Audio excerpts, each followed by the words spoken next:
ನಮಸ್ಕಾರ. ಕರೆಂಟ್ ಒಂದು ವಸ್ತುವನ್ನ ಮುಟದೇ ಇದ್ರೂ ಅದನ್ನ ಚಲಿಸೋ ಹಾಗೆ ಮಾಡ್ಬೋದು ಅಂದ್ರೆ ನಂಬ್ತೀರಾ?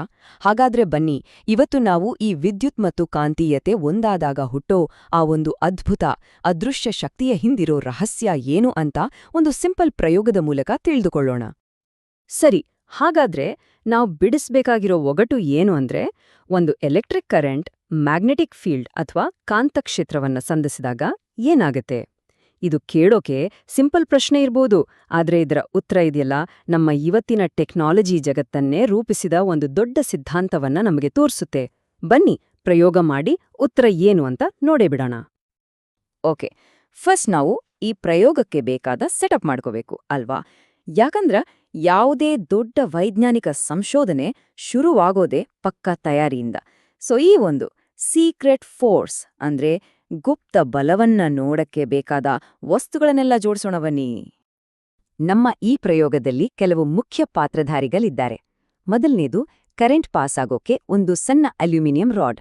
ಆಮೇಲೆ ಮ್ಯಾಗ್ನೆಟಿಕ್ ಫೀಲ್ಡ್ ಸೃಷ್ಟಿ ಮಾಡೋಕ್ಕೆ ಒಂದು ಸ್ಟ್ರಾಂಗ್ ಮ್ಯಾಗ್ನೆಟ್. ಇನ್ನು ಸರ್ಕ್ಯೂಟ್ ಕಂಪ್ಲೀಟ್ ಮಾಡೋಕೆ ಪವರ್ ಸಪ್ಲೈಗೆ ಒಂದು ಬ್ಯಾಟ್ರಿ, ಕರೆಂಟ್ ಆನ್ ಆಫ್ ಮಾಡೋಕೆ ಒಂದು ಸ್ವಿಚ್, ಮತ್ತೆ ಕರೆಂಟ್ ಪ್ರಮಾಣವನ್ನ ಕಂಟ್ರೋಲ್ ಮಾಡೋಕೆ ಒಂದು ರಿಯೋಸ್ಟ್ಯಾಟ್. ಇಲ್ಲಿ ಪ್ರತಿಯೊಂದಕ್ಕೂ ಅದರದೇ ಆದ ಇಂಪಾರ್ಟೆಂಟ್ ರೋಲ್ ಇದೆ. ಇವುಗಳನ್ನೆಲ್ಲ ಜೋಡಿಸೋದು ತುಂಬಾನೇ ಸಿಂಪಲ್. ಅಲ್ಯೂಮಿನಿಯಂ ರಾಡ್ ಇದೆಯಲ್ಲ, ಅದನ್ನ 2 ವೈರ್ಗಳಿಂದ ನೇತು ಹಾಕ್ತೀವಿ. ಆಮೇಲೆ ಮ್ಯಾಗ್ನೆಟ್ನ ಧ್ರುವಗಳ ಮಧ್ಯೆ ಈ ರಾಡ್ ಬರೋ ಹಾಗೆ ಅದರ ಕೆಳಗೆ ಇಡ್ತೀವಿ. ಫೈನಲ್ ಆಗಿ ಬ್ಯಾಟ್ರಿ, ಸ್ವಿಚ್ ಎಲ್ಲ ಸೇರ್ಸಿ ಸರ್ಕ್ಯೂಟ್ ಅನ್ನ ಕಂಪ್ಲೀಟ್ ಮಾಡ್ತೀವಿ. ಅಷ್ಟೇ, ಎಲ್ಲ ರೆಡಿ ಆಗಿದೆ. ಈಗ ಮ್ಯಾಜಿಕ್ ನೋಡೋ ಟೈಮ್. ಸರಿ, ಈಗ ಎಲ್ಲವೂ ರೆಡಿ. ನಾವು ಇಷ್ಟು ಹೊತ್ತು ಕಾಯ್ತಾ ಇದ್ದ ಮೂಮೆಂಟ್ ಬಂದೇ ಬಿಡ್ತು. ಆ ಸ್ವಿಚ್ ಪ್ರೆಸ್ ಮಾಡಿದ್ರೆ ಏನಾಗ್ಬೋದು ನೋಡೋಣ ಬನ್ನಿ. ಓಕೆ, ಒಂದು ಕ್ಷಣ ಯೋಚನೆ ಮಾಡಿ.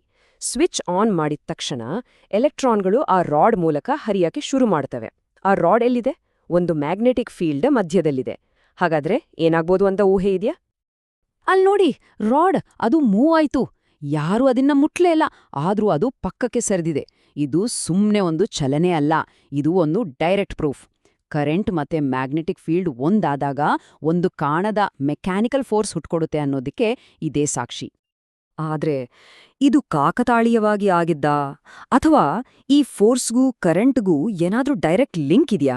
ಇದನ್ನ ಕನ್ಫರ್ಮ್ ಮಾಡ್ಕೊಳಕ್ಕೆ ಸೈಂಟಿಸ್ಟ್ಗಳು ಯಾವಾಗ್ಲೂ ಮಾಡೋ ಹಾಗೆ ನಾವು ಕೂಡ ಒಂದು ಇಂಪಾರ್ಟೆಂಟ್ ಫ್ಯಾಕ್ಟರ್ ಅನ್ನ ಚೇಂಜ್ ಮಾಡಿ ಈ ಪ್ರಯೋಗವನ್ನ ಮತ್ತೆ ಮಾಡಿ ನೋಡೋಣ.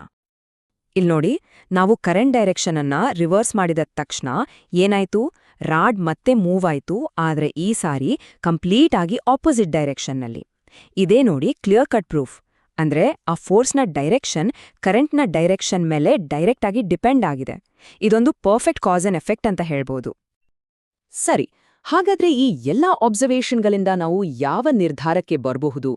ಈ ಒಂದು ಸಿಂಪಲ್ ಸೆಟಪ್ ಫಿಸಿಕ್ಸ್ನ ಒಂದು ತುಂಬಾನೇ ಫಂಡಮೆಂಟಲ್ ನಿಯಮವನ್ನ ನಮಗೆಲ್ಲ ತೋರ್ಸ್ಕೊಟ್ಟಿದೆ. ಹಾಗಾದ್ರೆ ಫೈನಲ್ ಕನ್ಕ್ಲೂಷನ್ ಏನು ಅಂದ್ರೆ, ಯಾವಾಗ ನಾವು ಕರೆಂಟ್ ಹರಿಯೋ ಒಂದು ಕಂಡಕ್ಟರ್ ಅನ್ನ ಮ್ಯಾಗ್ನೆಟಿಕ್ ಫೀಲ್ಡ್ನಲ್ಲಿ ಇಡ್ತೀವೋ ಆಗ ಅದು ಒಂದು ಫೋರ್ಸ್ ಅಥವಾ ಬಲವನ್ನ ಅನುಭವಿಸುತ್ತೆ. ಇಂಪಾರ್ಟೆಂಟ್ ಪಾಯಿಂಟ್ ಏನಂದ್ರೆ, ಆ ಫೋರ್ಸ್ನ ಡೈರೆಕ್ಷನ್ ಇದೆಯಲ್ಲ, ಅದು ಕರೆಂಟ್ ಮತ್ತೆ ಮ್ಯಾಗ್ನೆಟಿಕ್ ಫೀಲ್ಡ್ ಎರಡಕ್ಕೂ ಪರ್ಪೆಂಡಿಕ್ಯುಲರ್ ಆಗಿ, ಅಂದ್ರೆ ಲಂಬವಾಗಿ ಇರುತ್ತೆ. ಈ ರೀತಿ ನಾವು ಊಹಿಸಬಹುದಾದ, ಕಂಟ್ರೋಲ್ ಮಾಡಬಹುದಾದ ಈ ಫೋರ್ಸ್ ಇದೆಯಲ್ಲ, ಇದೇ ನಮ್ಮ ಮಾಡರ್ನ್ ಟೆಕ್ನಾಲಜಿಯ ಅಡಿಪಾಯ. ಒಂದು ವಿಷಯ ನೆನ್ಪಲ್ಲಿರ್ಲಿ, ಇದು ಕೇವಲ ಒಂದು ಸ್ಕೂಲ್ ಲ್ಯಾಬ್ ಪ್ರಯೋಗ ಅಲ್ಲ.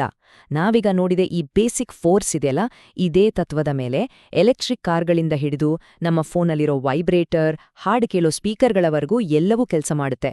ಯೋಚನೆ ಮಾಡಿ, ಒಂದು ಸಣ್ಣ ರಾಡ್ನ ಚಲನೆ ನಮ್ಮ ಇಡೀ ಜಗತ್ತನ್ನೇ ಹೇಗೆ ಚಲನೆಯಲ್ಲಿಟ್ಟಿದೆ ಅನ್ನೋದು ಎಷ್ಟು ಅದ್ಭುತ ಅಲ್ವಾ?